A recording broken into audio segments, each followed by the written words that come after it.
All right, so this is the staple gun. I've already used it to reupholster a stool, and it works pretty well. It does come with some staples, so you don't have to buy your own initially if you don't want to.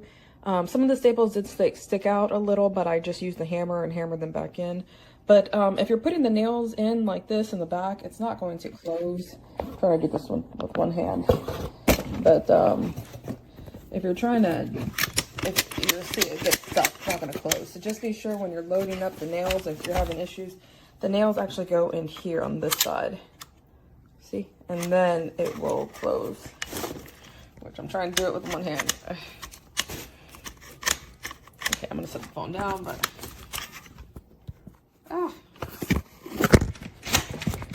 Okay. I had to do two hands. You have to use some force, but it does get in there. And then you can start stapling.